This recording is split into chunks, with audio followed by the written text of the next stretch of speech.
Greetings to you all and welcome to another day in the landscape. So for this video I'm at Wastwater in the Lake District National Park. It's a typical grey day, and what I want to cover in this video is a function on the Sigma fpL camera, which is effectively a very, very low ISO, ISO6. Now ISO6, or being able to artificially reduce your ISO to a very, very low number, has, for me anyway, one distinct advantage. The advantage is that I can slow a scene down without having to resort to filters to get, you know, those lovely milky, silky smooth long exposures, etc., etc. And I can do it very quickly in camera. So if the fancy takes me, if you will, it's just a case of a couple of buttons as opposed to reaching into my bag or and finding the filter and blah blah blah. And don't misunderstand me, I have my bag arranged in a certain way so that I know exactly where everything is and I don't have to fumble around. It's a fantastically useful feature, but it does come with a price. So what I want to do is I just want to offer you a practical demonstration, I suppose, of using ISO6. But to start with, let's go to the camera as set up normally and talk you through what I've currently got. And then we'll do exactly the same scene, but using ISO6 in order to highlight the price. Okay, so here's my camera set up on the tripod. I've got my video tripod at the back of it.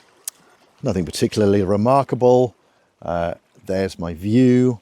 I've got the tripod set relatively low to the water in order to foreshorten the appearance of the water, certainly between that large rock, sort of that rock there, and the mountains in the background. I covered that in a previous video. Okay, so mounted on the camera, I have a grey grad, medium edge grad at the front. I think it's a 3-stop medium edge grad. And then just behind it, I've got a 6-stop neutral density filter because I wanted to slow the scene down. Behind these two is a polarizer to also remove some of the glare that's on the wet rocks that's in front of me. Framed the scene up in my viewfinder. There's inside the mystery that is the EVF. I do like using an eyepiece EVF like this. It allows me to concentrate on what's going on in my scene without the distraction of, you know, light coming in from the sides or whatever, especially on a bright sunshiny day. So here's the back of my camera. I do have a cable release plugged in.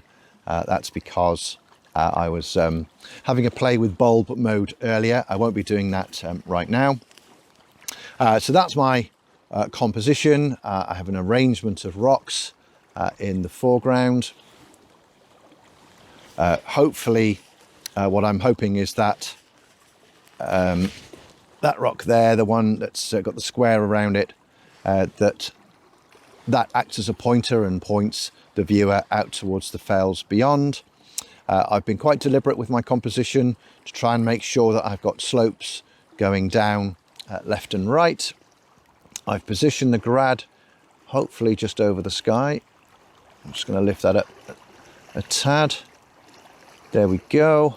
I'm manual focus, and I've manually focused on that rock because that's where I want the viewer's eye to land, and I am at f8, which should give me everything certainly in the foreground and out to these mountains here, left and right, should be nice and sharp. If the mountains in the distance are a little bit indistinct, it doesn't matter because they're shrouded, they're shrouded in cloud. I've checked the histogram. Histogram looks good. Looks like there are no highlights, maybe just a hint of shadows, but there'll probably be these rocks here in the foreground, so no big deal. Notice that the exposure time is 20 seconds. So if I just take that view as is, I use a 2-second timer.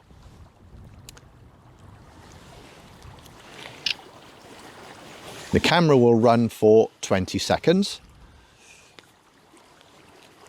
And we'll sit here and we'll wait for 20 seconds.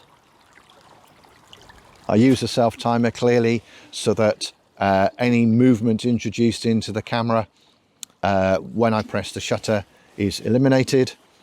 You can see the SD card light down here is flashing. Right, now I can review the image, and there it is.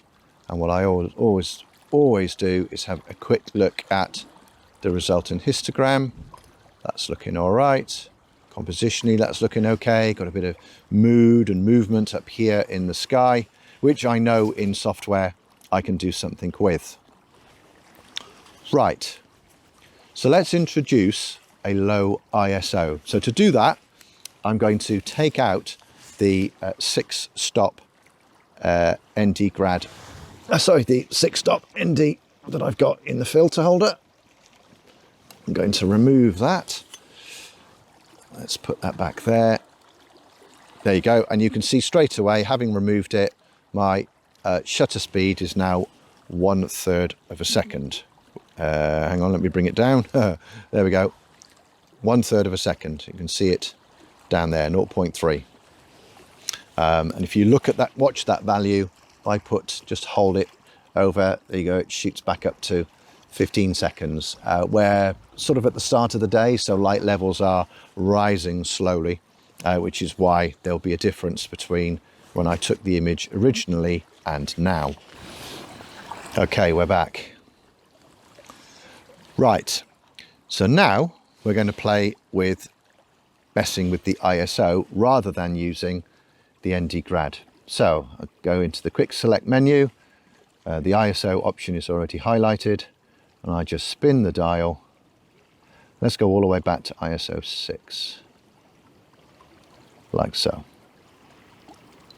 And select OK. Because it's only giving me an exposure of 4 seconds, which is fine. Right? I'm not going to complain about that. If I wanted to increase it further, what I can do is I can alter the aperture. So let's do that. Let's go to f16. Can I go any further? There we go, f18. So it's a similar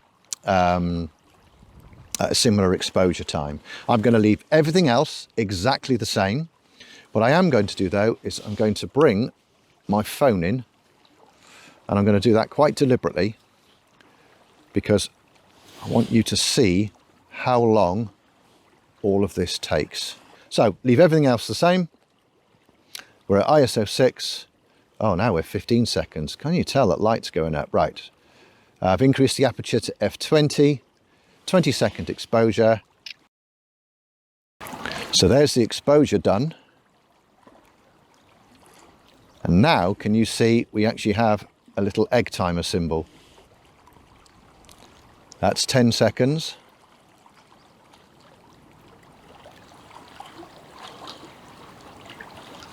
So around about another 20 seconds worth of time to wait to actually be able to use the camera again. Now, I want to make the point, this is not a complaint. The whole point of doing this demonstration, practically, is just to highlight that although this is a fantastic function and a fantastic feature, the price that you pay is having to wait for the camera to process the image and display it. So I'm just going to do what I normally do. Oh, I've got blinkies. Ah, man. So probably need to bring the grad down a tad more. That's a shame. Ah, now we're back up to 30 seconds. So let's bring it back to 20.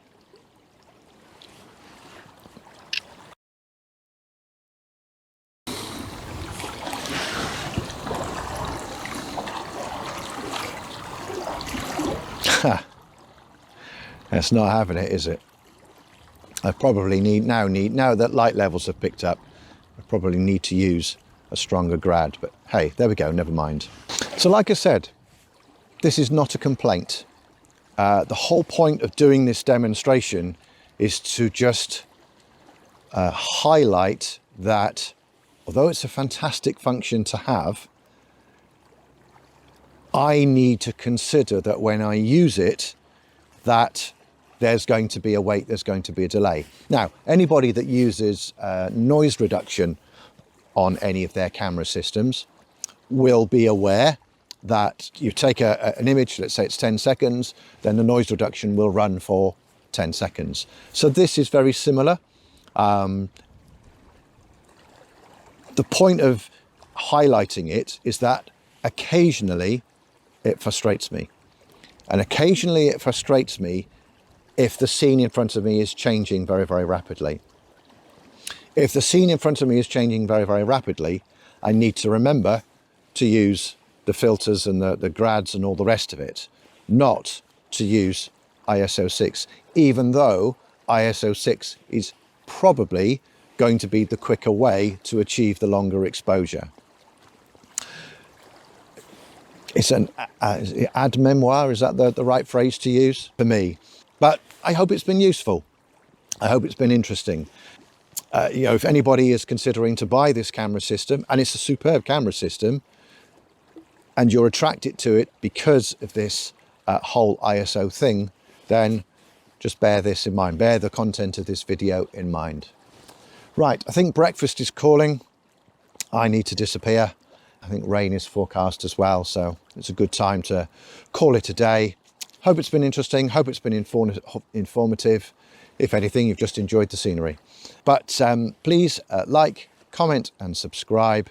And until I see you back out in the landscape again, stay safe and stay well. Bye for now. Take care.